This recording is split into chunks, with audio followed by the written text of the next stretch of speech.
Every man is a potential leader, provider, protector, and servant of God. However, the number of boys who were not shown how to become men is astronomical. We see this everywhere. A man who never cries is depressed.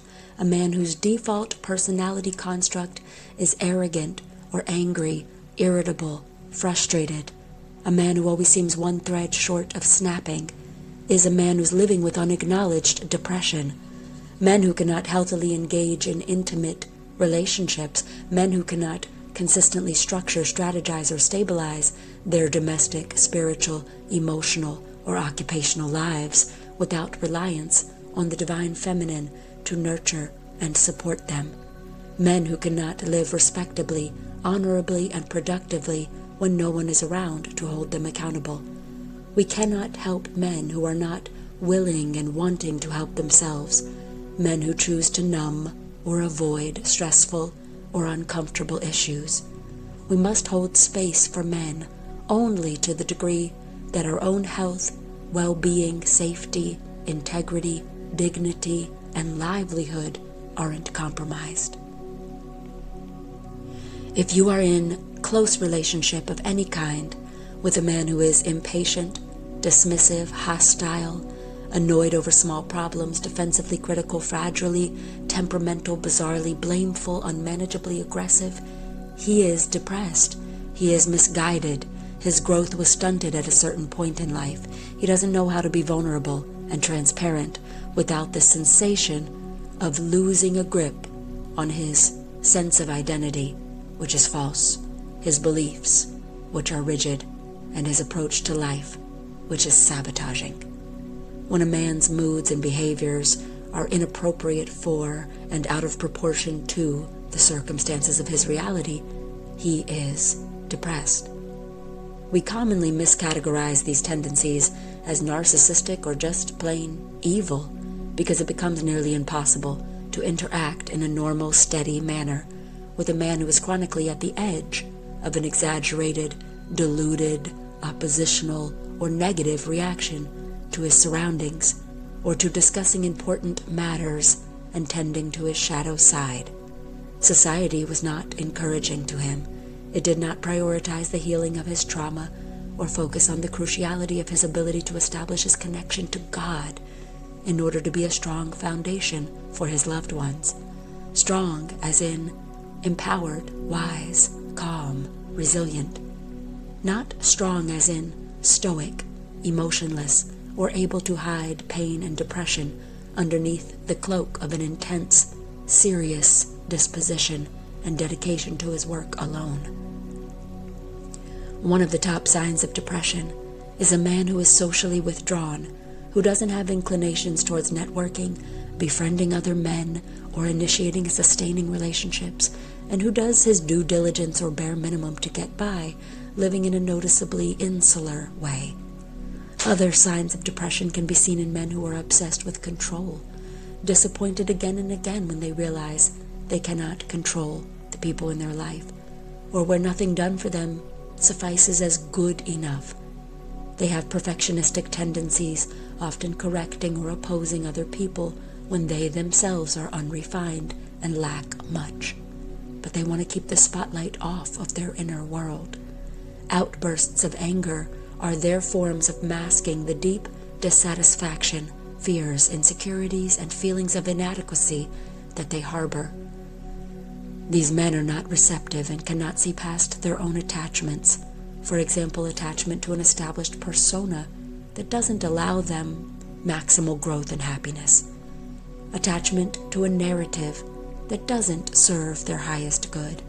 Attachment to past memories which feel unsafe to let go of. Attachment to people whom they feel unsafe to forgive. Attachment to being perceived in a particular societal role that may actually function more as an egoic facade than a naturally destined or exalted position. And most of all, if the long-standing depression is habitual to the point where the man does not feel separate from it, is not able to identify it, or doesn't want people to know how hurt he feels inside, then it remains concealed until there is a willingness to acknowledge the impact it has on his entire quality of life and the condition of any relationships he attempts. A man who is depressed may speak in extremes, not able to navigate common themes within interpersonal dynamics, such as the exploration of his childhood, plans for achieving his goals, requests made from his loved ones regarding their needs. Unable to sort through the nuances of close relationships or the difficulties of new emotional territory, he may shut down, redirect the topic of conversation, or turn volatile due to allowing his thoughts or feelings to overpower his intelligence, logic, and common sense. Without learning effective strategies for coping with triggers, a man continues down a path of self-destruction, resistant to bravely identifying the root cause of his defeated or distant connection with existence. Awareness and willingness are the elements that matter most in order for a man to transform in a lasting way. Treating those who love him as if they are disposable, having no remorse for his actions, or giving up before ever really trying, are all signs that a man is depressed. He isn't receptive and desirous of changing. He isn't ready to shift from that depressed state he is accustomed to. What may seem unbearable and miserable to an outside party, a witness, an observer, is that man's home base until he outgrows it. He may be presented with recommendations, or even briefly research the resources available to him, but without completely independent, voluntary pursuit of ongoing help, no endeavor can succeed, no bond can truly flourish, and no fulfillment can be found in his everyday life. There's cognitive behavioral therapy, psychodynamic therapy, interpersonal therapy, natural tinctures made with flower essences and herbs, and holistic daily practices such as meditation, breathing exercises, relaxation techniques, and the profound simplicity of reasoning with elder mentors who are further along in life and can impart fatherly or brotherly advice from a substantial place of direct experience and wisdom. We mustn't judge, condemn, or discard our male counterparts who suffer so secretly within themselves.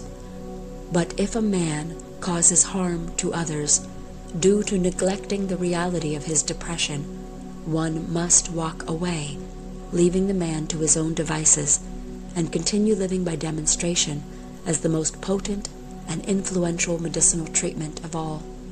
We cannot die enough to make another person start to live. We cannot enter enough darkness to make another person come to the light, and we cannot sacrifice our joy to make another person feel less depressed. It will never be enough. Before being able to coexist in harmony with others, a man has to see himself as worthy beyond his mind, which views his value through usefulness, views his value through utility, acquisition, materiality. He must prioritize the vibrancy of his internal ecosystem, find his place in connection to the whole, through humility, through service, through openness to learn, through facing the fires that stand between his painful past and unlimited future. A man who is depressed cannot uplift his family very high. A man who is depressed cannot fortify his community very well, or transcend the pressures of modern society in his own authentic way. He will become victim to it every time, caring more about how he can seem admirable and together, rather than creating a legacy of tender loving care and kindness with those whom he makes commitments to.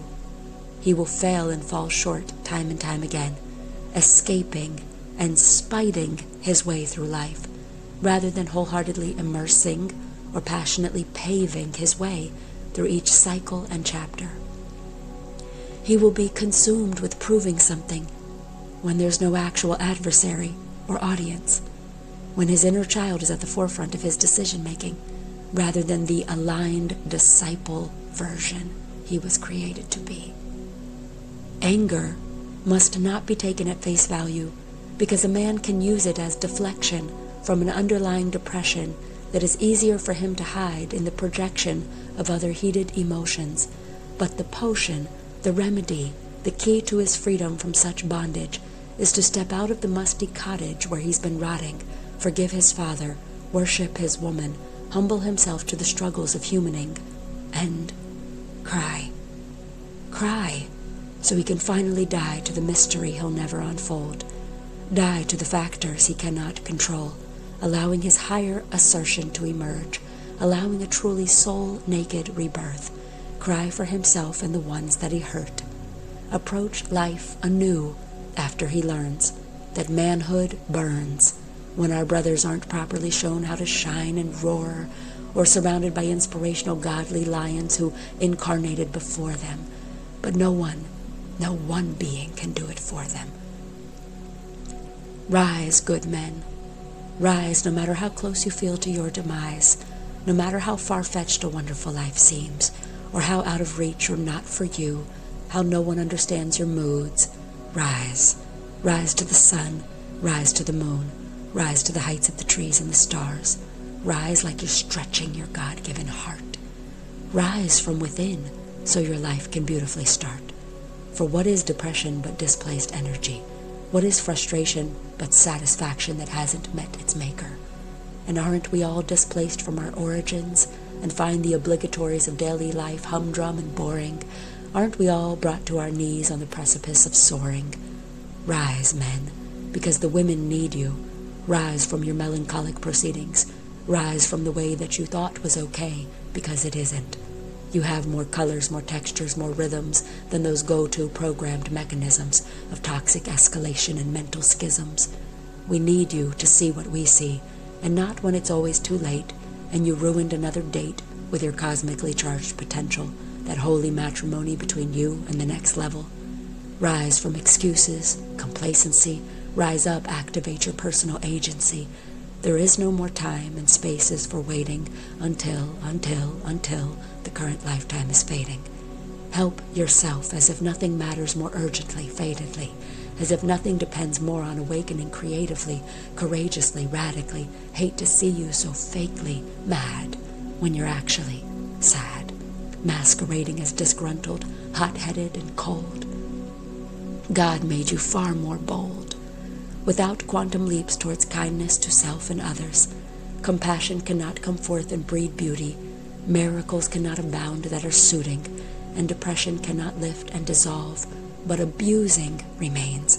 Abusing your blessings because you don't feel you deserve them, so you push them away to recreate what you feel inside about yourself. A mess. So you burn every bridge to live in a resentful death, a frequency that isn't fun, interesting, or worthy of living in, and you are the grave digger spinning and sinning and leaning on crutches with no handicap in you. You're not clinically depressed, you're scared. You're not lazy, you're afraid. You're not angry, you're wounded. And the people who offer you help are not assuming that you need it. They know that you do. No force of your will. There's just a making of space, so that there's no option to interact with anything but your own pain. And find grace. Seek a way to the light whence you came. Any other decision at this point is insane. Evolutionary change waits for no man. Rise now while you can.